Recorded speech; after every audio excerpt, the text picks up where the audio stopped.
Inheritance. All right, so now we're going to start with the idea of inheritance. And before we look at the code, let's just talk briefly about the idea of inheritance. So an object can be in a class. For instance, you are a person, so you're in the class of person, or say human, so you're in the class of human. Now all humans are mammals, so you are also in the class mammal. Um, but not directly. You're directly in the class human, and then human has a superclass mammal. So there are some methods that you get, or some behaviors, because you're a human, and some because you're a mammal. So for example, all mammals can, they're warm-blooded, so they can maintain homeostasis and keep themselves nice and warm inside. So keep warm. That's something mammals can do. That's a behavior at the mammal level.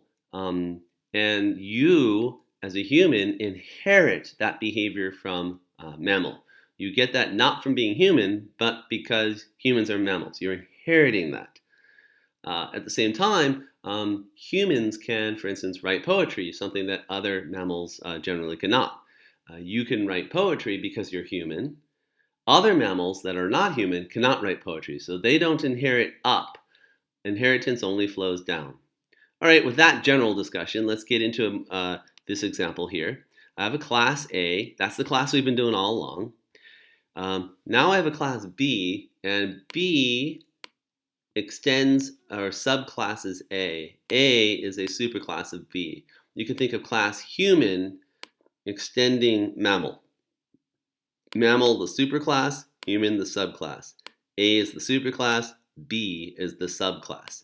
And now that we've done that, we can create an instance of A, and an instance of A doesn't know about or care about B at all. So A you can create, and you can call F on A, and totally fun.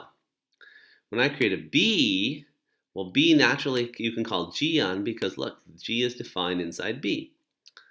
But can I call an F when I create a B? And the answer is yes, because even though B does not define F, just as humans inherit methods or behaviors from mammal, B inherits methods from A. So B has an F, and in fact it's this F. So when I call B of 7.f, it's going to print out 10 times x, x is 7, 70. Finally, A tries to use G, but G is defined in the subclass. A has no access to that, so that crashes. Another thing worth mentioning is when I create a B, it has to call an init method. Which init method? Well, B is actually inheriting this init method from A.